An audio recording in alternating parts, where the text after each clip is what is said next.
성자와 성령의 이름으로 아멘.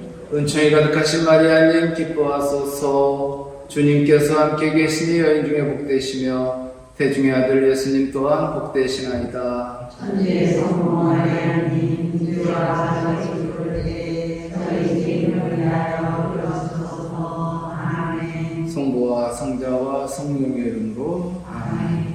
자, 오늘부터 다음 시간 아니면 또 그 다음 시간까지 끊임없이 드리는 기도, 그러니까 늘 기도하십시오라고 사도 바오로가 얘기했잖아요. 끊임없이 드리는 기도는 어떻게 드리는 기도인가 알아봅니다.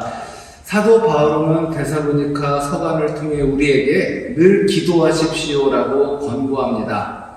그래서 이 말을 저는 이제 우리는 끊임없이 기도하십시오 할 때 개신교는 쉬지 말고 기도하십시오. 쉬지 말고.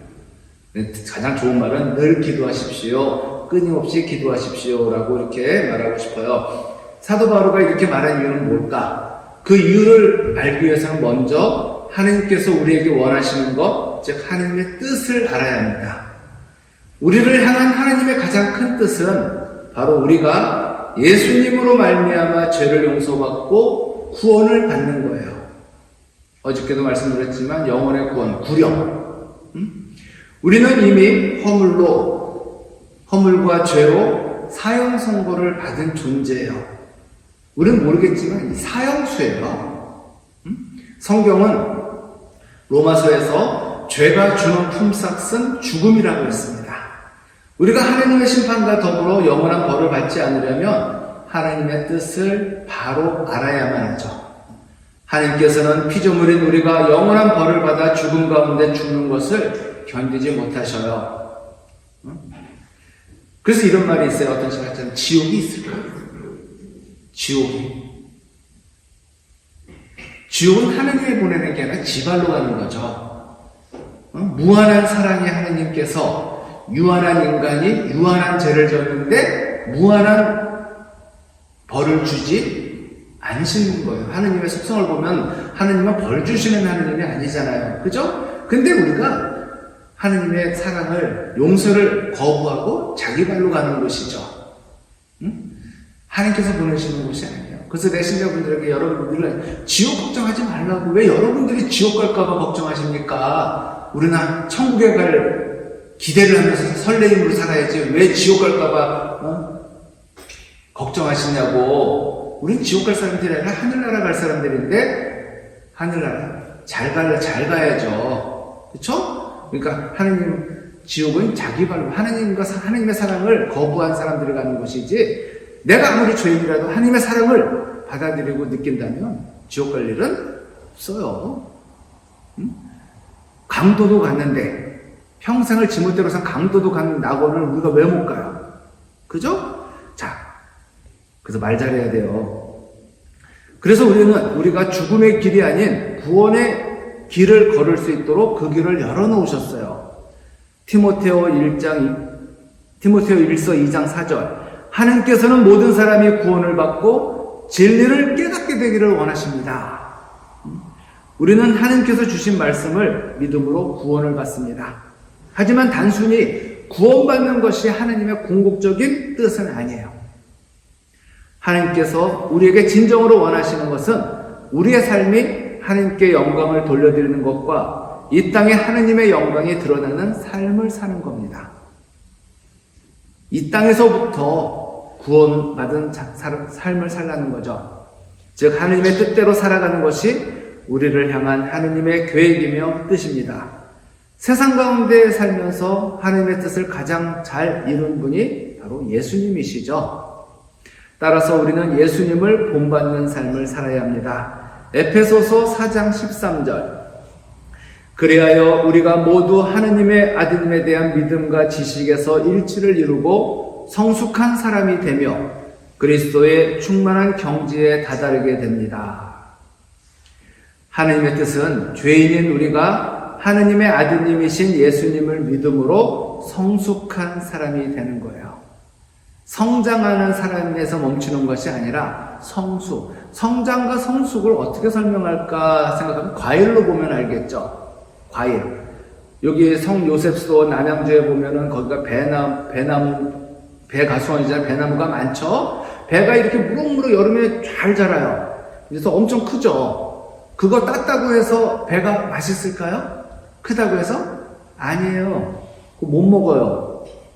성장했으면, 이거 성장이라 그러잖아? 무럭무럭 자란 거를 성장해 자랐어요? 그럼 이것을 잘 맛이 들도록 익게끔 놔둬야 돼요. 그죠? 그게 익는 것이 성숙이죠. 성숙. 익는 거야. 성장했으면 바로 따는 게 아니라 그것을 그대로 놔둬요. 익게끔. 성숙. 우리는 신앙이 성장하는 것뿐만 아니라 성장했으면 성숙해져야 돼요. 성숙한 사람이 되어야 됩니다. 그것이 바로 예수 그리스도의 충만한 경지에 이르러야 하는 것이죠. 충만한 경지에 이르는 것. 우리가 충만한 경지에 이른다. TV 방송에도 나왔지만 이것이 달인이에요. 달인. 한 분야에서 통달한 사람이 되는 것이죠. 우리 자매님들도 처음에 시집갈 때는 뭐 칼질 같은 거 잘 못했을 거죠? 지금도 못하는 사람이 있겠지만, 응? 지금도 못하는 사람이 있겠죠. 손목이 아프네, 뭐가 아프네 하면서. 그렇지만, 여러분들이 지금쯤 되니까 옛날에는 칼질도 못했는데 지금은 눈 감고 딴짓 하면서도 유튜브 보면서도 양파 썰고 하잖아요? 바로 어느 정도 한 분야에 오랫동안 있다 보니까 나도 모르게 경지에 이르는 거예요. 달인이 된 거죠. 우리도 신앙의 달인이 돼야 돼요. 그때 우리의 삶을 통해 하나님의 뜻이 드러날 수 있습니다. 바로 거기에 하나님의 축복이 있고 다시 태어난 우리의 삶의 의미가 있습니다. 사도 바울은 이런 삶이 무엇인지 알았어요.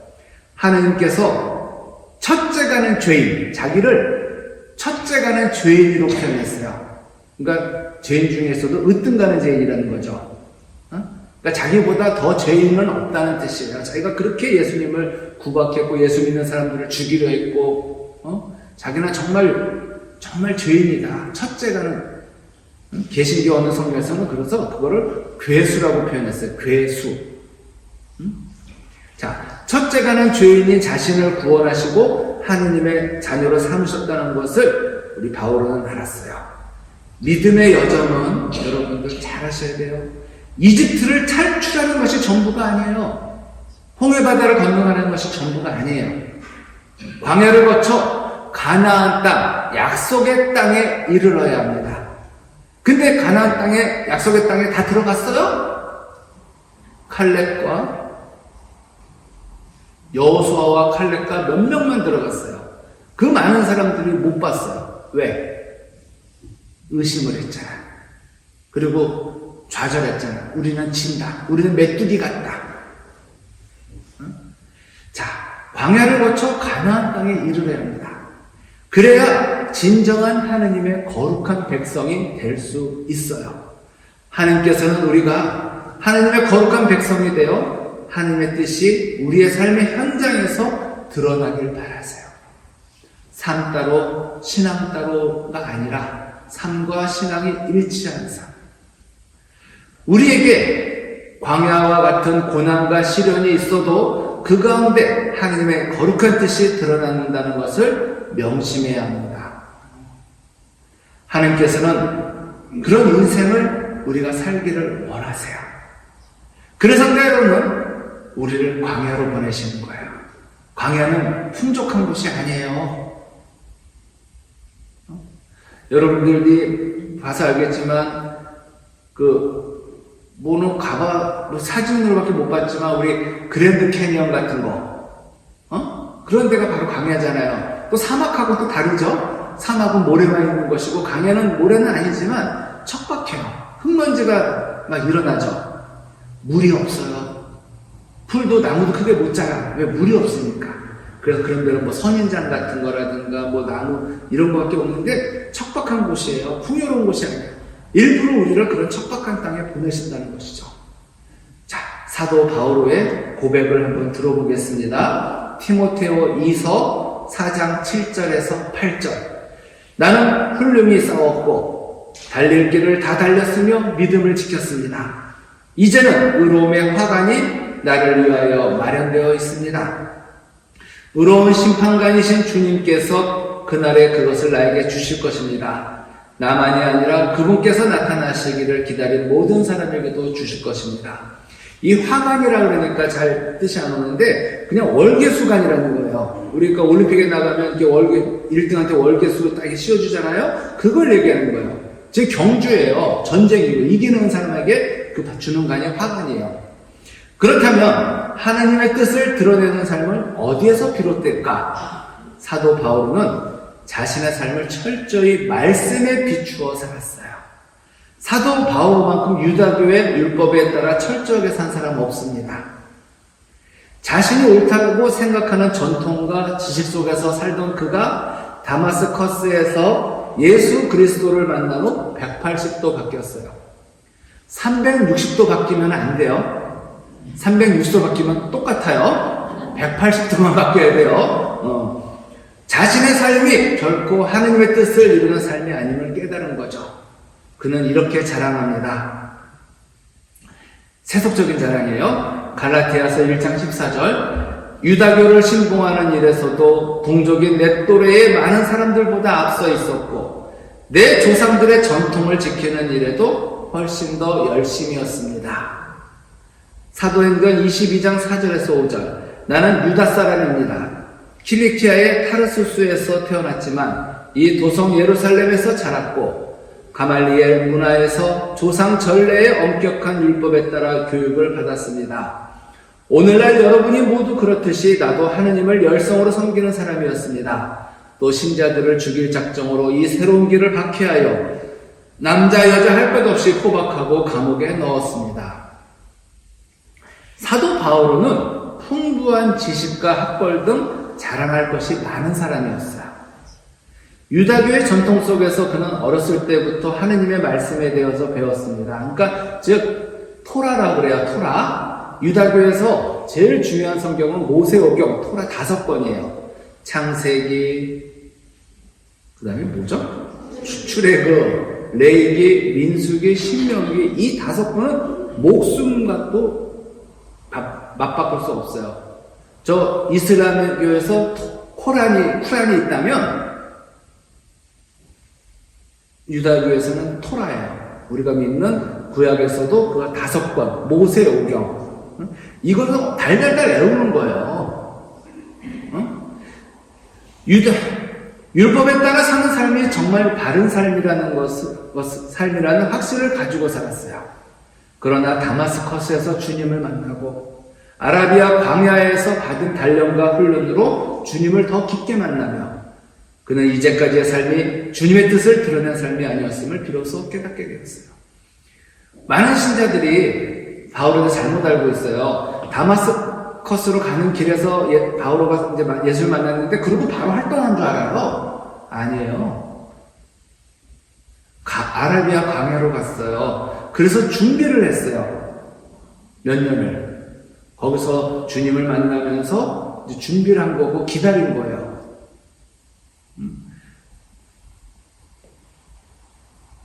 자기 자신의 지식과 경험, 전통과 지혜, 그리고 상황과 환경을 따라서 살았던 자기의 삶이 자신만의 생각과 사고 속에 갇혀 있다는 것을 알게 된 거죠. 그 후 자신이 추구했던 삶이 아무것도 아니었다는 점을 깨닫게 됐고, 그러고 나서 자기가 갖고 있던 것들, 자랑할 만한 것이 다 뭐예요? 해로운 것으로 여기고 쓰레기 다 버릴 거라는 거죠. 철저하게 자기 중심이었다는 것을 알게 됐는데, 이런 삶이 맺는 열매가 바로 우리가 경계해야 할 육의 열매, 육체의 열매예요. 육의 행실은 자명합니다. 그것은 곧 불륜, 더러움, 방탕, 우상 숭배, 마술, 적개심, 분쟁, 시기, 격분, 이기심, 분열, 분파, 질투, 만취, 흥청대는 술판, 그 밖에 이와 비슷한 것들입니다. 내가 여러분에게 이미 경고한 대로 이제 다시 경고합니다. 이런 짓을 저지르는 자들은 하느님의 나라를 차지하지 못할 것입니다. 갈라디아서 5장 19절에서 21절. 반대로 하느님의 뜻대로 사는 삶의 열매를 성경은 성령의 열매라고 합니다. 성령의 열매. 그러나 성령의 열매는 사랑, 기쁨, 평화, 인내, 호의, 선의, 성실, 온유, 절제입니다. 이러한 것들을 막는 법은 없습니다. 갈라디아서 5장 22절에서 23절. 사도 바울은 하느님의 뜻을 따라 살 것인가, 자기 자신의 욕심을 따라 살 것인가에 대한 갈등을 두고 영적 투쟁에 비유했어요. 영적 투쟁. 더 심한 말로 영적 전쟁이에요. 천기 내려 백기 내려 이것처럼 여기서는 하얀 옷 입은 천사가 그렇게 해 속삭이고 뭐 이렇게 하는 거. 나는 어디를 따를 것인가? 끊임없이 하느님의 생각과 나의 생각의 사이에서 싸움을 하게 된 겁니다. 사실 우리는 쉽게 개인의 생각과 경험, 습관에 좌지우지합니다. 이거는 신부들도 마찬가지고 수도자들도 마찬가지예요. 자기가 살아온 거. 그래서 우리 늘 그래. 신부님들도 라떼는 말이야. 저도 어른 신부님 때 라떼는 말이야. 오토바이 타고 다녔어. 뭐 자전거 타고 다녔어. 그런 말 듣고 뭐 지금도 또 후배들 만나면 아유 라떼는 말이야. IMF 터졌고 제가 신학교에 있을 때 IMF가 터졌거든요. 반찬이 정말 그랬어요. 아무래도 어려우니까. 근데 지금 보좌 신부들이나 이제 신학생들이 나중에 한 10년, 20년 되면 나 때는 말이야 코로나가 있었는데 야 마스크도 못 보고 얼마나 답답했는 줄 알아? 그때 뭐 한 게 없어 이렇게 얘기할 거야.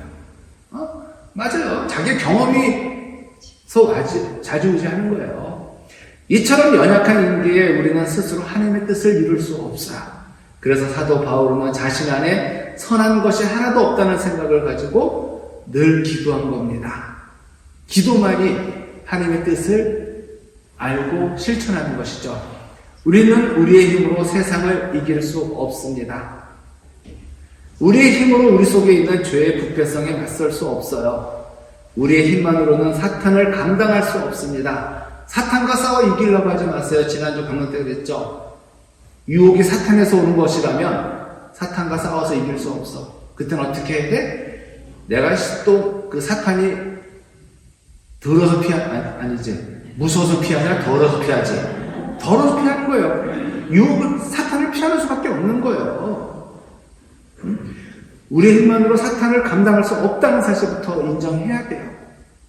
예수님도 꼬시려고 했던 그것들이 우리는 못 꼬실 것 같아요?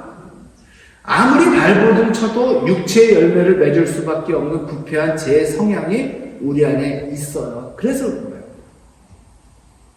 우리는 철저히 주님을 의지하고 기도하며 주님의 도우심을 청해야 합니다. 이것이 이 땅에서 주님의 뜻을 이루어 드리는 거예요. 그래서 사도 바울은 우리에게 늘 기도하라고 부탁, 당부, 권고하는 겁니다. 여러분은 늘 성령 안에서 온갖 기도와 간구를 올려 간청하십시오. 그렇게 할 수 있도록 인내를 다하고 모든 성도들을 위하여 간구하며 깨어 있으십시오. 에페소서 6장 18절. 깨어 기도하라는 거예요. 깨어 기도. 사도 바울은 기도할 때 성령 안에서 여러 신자들을 위하여 깨어 기도하라고 권고했어요. 자신을 이기고 세상을 이기며 사탄을 이기는 승리의 삶을 살기 위해 가장 중요한 것이 주님께 기도하는 것임을 한 것입니다. 그렇다면 영적 투쟁에서 승리하기 위해 끊임없이 기도하면 어떤 유익이 있을까? 우선 기도를 하면요, 여러 은사들이 생깁니다. 그러나 기도할 때 나타나는 가장 중요한 변화는 은사가 아니라 하느님께서 우리의 관점을 바꾸신다는 거예요. 눈을 바꿔준다는 거예요. 세상을 보는 관점을 바꾸시고 사건을 보는 관점을 바꾸시고 사람을 보는 관점을 바꿔주시는 거죠. 누가 봐도 절망할 수밖에 없는 상황인데 하느님께서 우리의 관점과 시각을 바꾸시고 문제의 본질을 바로 보게 만들어 주시는 거죠. 우리의 기도로 주님의 도우심을 청할 때 주님께서는 우리 안에 들어오셔서 죄와 죽음의 관점에서 볼 수밖에 없는 우리의 그릇된 관점을 주님의 시선에서 볼 수 있도록 거룩한 관점으로 바꾸어 주십니다. 우리 삶에서 일어나는 모든 일들은 결코 우연히 일어나는 것이 아니죠. 우리 만남은 우연이 아니야. 그것은 우리의 바람이었어. 뭐 이렇게 하듯이 우연이 아니라는 것이죠. 모든 일에는 하느님의 뜻과 계획이 있어요. 우리는 인간적인 생각과 관점에서 바라보기 때문에 때론 교만하고 때론 좌절하거나 절망합니다. 하지만 기도의 중심으로 들어가면 우리의 마음이 겸손해지고 하느님의 관점으로 상황을 보게 되므로 희망이 생기고 앞으로 나아갈 수 있게 되죠. 그래서 사도 바울은 끊임없이 기도하라고 권고합니다. 데살로니가 1장 5장 16절에서 18절 언제나 기뻐하십시오.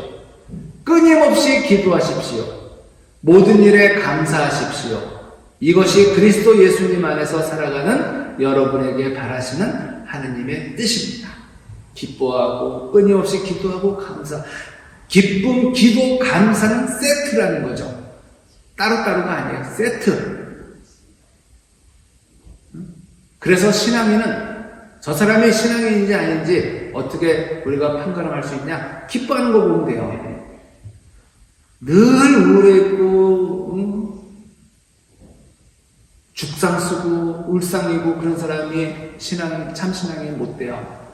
기쁨이에요. 언젠가는 기쁨 갖고도 이제 가게를 주시하겠지만 기쁨. 그리고 저 사람이 기도하느냐?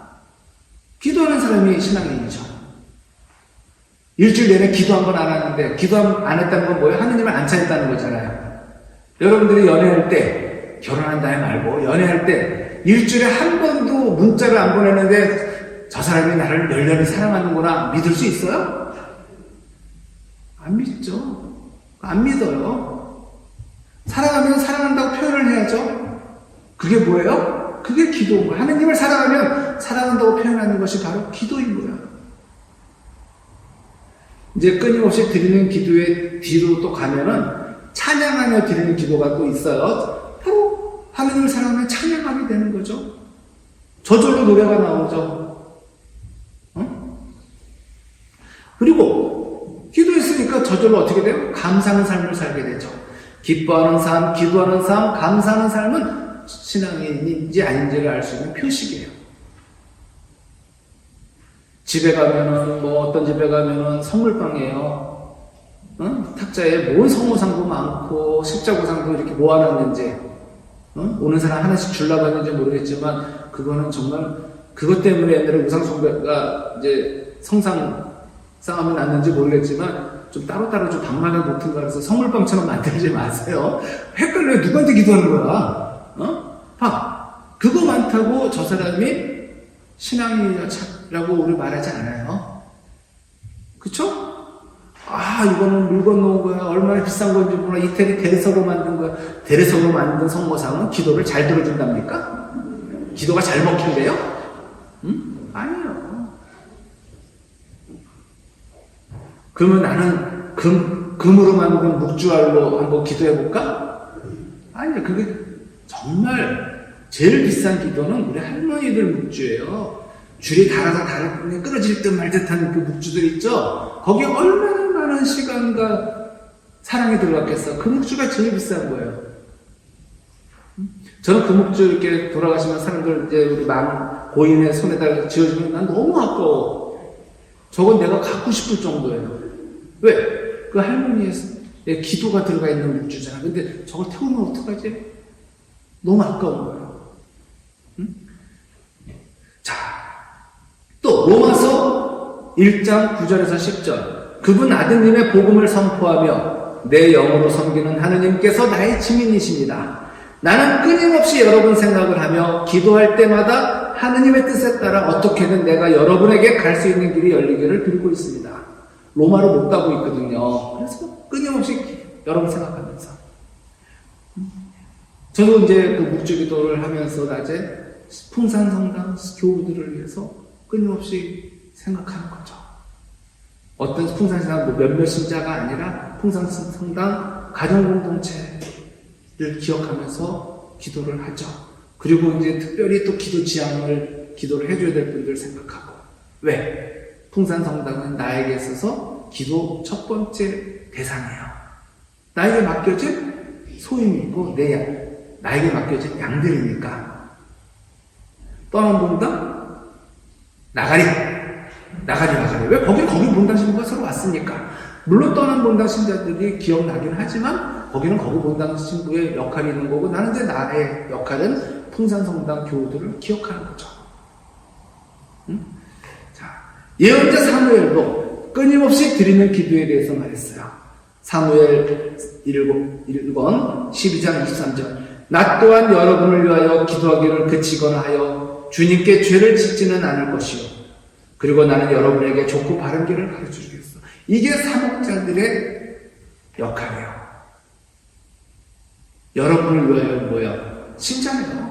신자들을 위해 기도를 그치거나 하여 주님께 내가 여러분을 기도하지 않는 것은 죄예요. 많은 경우 신자분들이 신부님 위해서 기도할게요. 저희서 하지 마세요. 기도는 제가 여러분들을 위해서 하는 겁니다. 여러분들은 여러분들에게 맡겨진 또 그분들을 위해서 기도하세요. 기도는 여러분들 잘 생각해 보세요. 양이 목자한테 먹을 거 주나요? 잘 보세요. 양이 목자들한테 먹을 거 줘요? 아니죠. 목자가 양들에게 먹을 거 주는 거예요. 그렇지만 가끔은 하셔도 돼요. 뭐 특별한 날은 하겠지만 기도는 내가 여러분들을 한 게 맞는 거예요.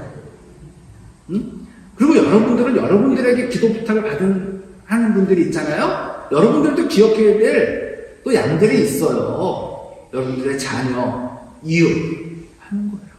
뭐 이렇게 얘기해도 뭐 저희에서 기도 다 하실 분들이니까 뭐 하는데 기도는 제가 여러분들을 쓰는 거예요. 그렇다고 우리도 교황님이나 주교님께서 기도하잖아요. 그런 것과 똑같은 그분들이 사제들을 위해서 여러분들에서 자기에게 맡겨진 양들을 위해서 기도하는 게 먼저예요. 자, 그리고 좋고 바른 길을 가르쳐 주겠어. 좋고 바른 길을 가라고 기도하고 그 길을 가게끔 제가 또 사목자들이 노력해야죠. 우리는 우리 나름대로 세상을 보고 사람을 보고 그리고 사건을 보는 관점이 형성되어 있어요.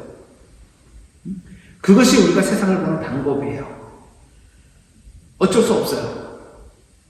우리 아무리 노력해도 아메리카 스타일은 안 돼요. 경상도는 경상도 스타일이고 전라도는 전라도 스타일이 있어요. 그게 뭐예요? 김치 담그는 법이에요. 아무리 노력해도 안 돼요. 왜? 자기가 살아온 게 있기 때문에. 니네는 뭔 놈의 젓갈을 이렇게 많이 넣어? 그 집은 젓갈 안 넣으면 김치 맛을 몰라요. 왜? 그런 거예요. 그 관점인 거예요. 그게 나쁜 건 아니죠. 그런데 신앙에는 달라야 되는 거죠. 이제 하느님의 관점으로, 나의 관점이 아니라 하느님의 관점으로 봐야 돼요. 인격적인 사람은 어떤 사람이라고 말합니까? 바로 상대방의 관점으로 볼 줄 아는 사람을 인격적인 사람이라고 얘기해요. 내 관점이 아니라 넌 왜 그래? 자기 엄마는 왜 그래? 야, 니네 집은 왜 그래? 이제 결혼한 신혼분들이 이렇게 얘기한다면 이거는 큰일 나요. 인격이 형성되어 있지 않은 거예요.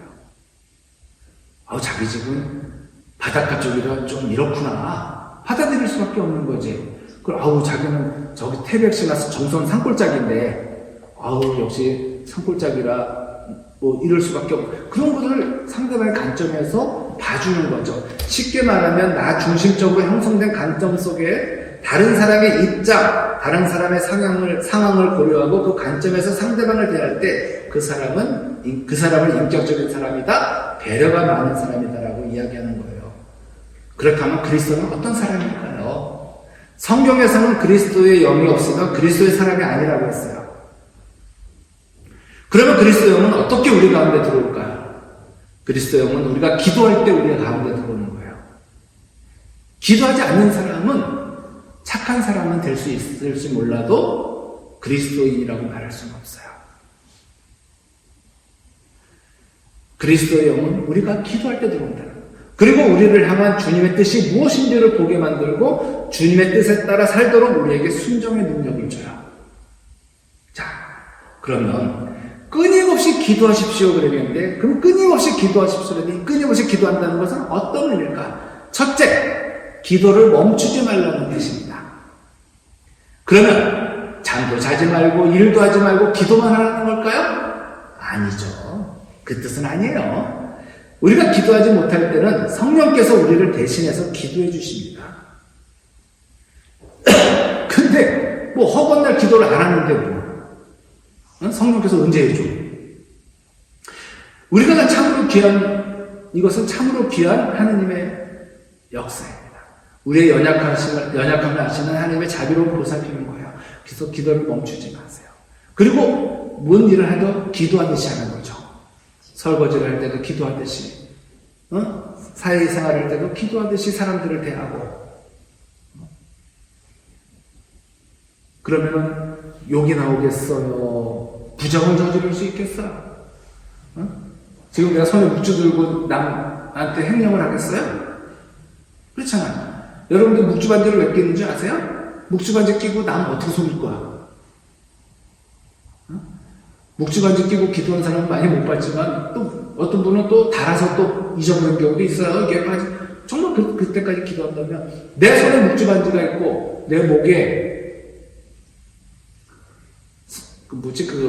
기적의 패가 이렇게 있다면 십자가가 있고 그렇다면 그건 뭐야? 내가 늘 기도하는 사람이라는 것을 인식하는 거죠. 액세서리 아니에요. 액세서리 아니라고. 지금의 액세서리를 만들면 이거 액세서리 아니에요. 나는 주님이 어디로 가시든지 주님 따라가겠다는 엄청난 결단의 표시예요. 죽으라면 죽겠어요. 죽으라면 죽겠어요라는 의미예요. 이 목걸이, 내가 신앙인을 표시한다는 것은. 자, 둘째, 끊임없이 기도하라는 것은 만물의 주관자인 하느님께 기도하라는 뜻입니다. 우리가 밥을 먹고 사람을 만나고 일을 하는 모든 순간마다 하느님과 연결되어 기도하라는 거예요. 저는 그래서 어떻게 기도하면 좋을까요? 저는 밥 먹듯이 하라고 해요. 밥 먹듯이.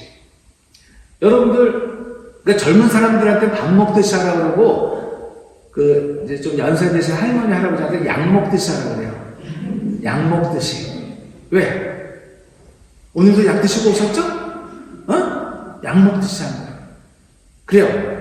한 번은 가끔 바빠서 무슨 일 때문에 한 번은 안 먹을 수 있겠죠. 한 끼 정도는. 근데 두 끼, 세 끼 안 먹지는 않아요. 기도도 뭐 어떤 바쁘다 뭐 하다 해서 하루 정도는 쉴 수 있지만 이틀, 3일 쓰면 안 되죠. 그래서 밥 먹듯이 그리고 약 먹듯이 해야 된다는 거. 작은 일, 큰 일, 좋은 일, 나쁜 일 모두 하느님 앞에 드러내어 기도하세요. 그러니까 기도는 수다를 떠는 사람들이 그 여자가 기도를 더 잘하는 거예요. 왜? 여자들은 수다를 잘 떨잖아요. 남자는 말 안 하잖아요. 남자는 하나님께 기도하는 것도 힘들어요. 그래서 감옥이 밥 먹여주니까. 그죠? 젊었을 때 감옥한 게 좋은지 몰라도 결혼 생활하면 감옥하면 속 터져요. 자, 이렇게 하나님께 시시콜콜. 그래서 아들 키우는 엄마들하고 딸 키우는 엄마들하고 다르다며요. 아들 키우는 엄마들은 참 궁금한 게 많대요. 왜 아들이 말을 안 하니까. 야, 그런 일 있으면 엄마한테 뭘 얘기를 해? 근데 딸은 들어오면서부터 어머머 내 말 좀 들어봐. 짱나. 어머, 그럼 딸은 정보를 잘 아는데 아들 키우는 엄마들은 정보가 없는 거예요. 이렇게 딸처럼 하나님께 시시콜콜 얘기해보세요. 그게 기도일 수 있는 거죠. 그리고 나 열받게 하고 나한테 상처 준 사람 있으면 기도 잃어버려요. 좀 제가 혼 좀 내주세요.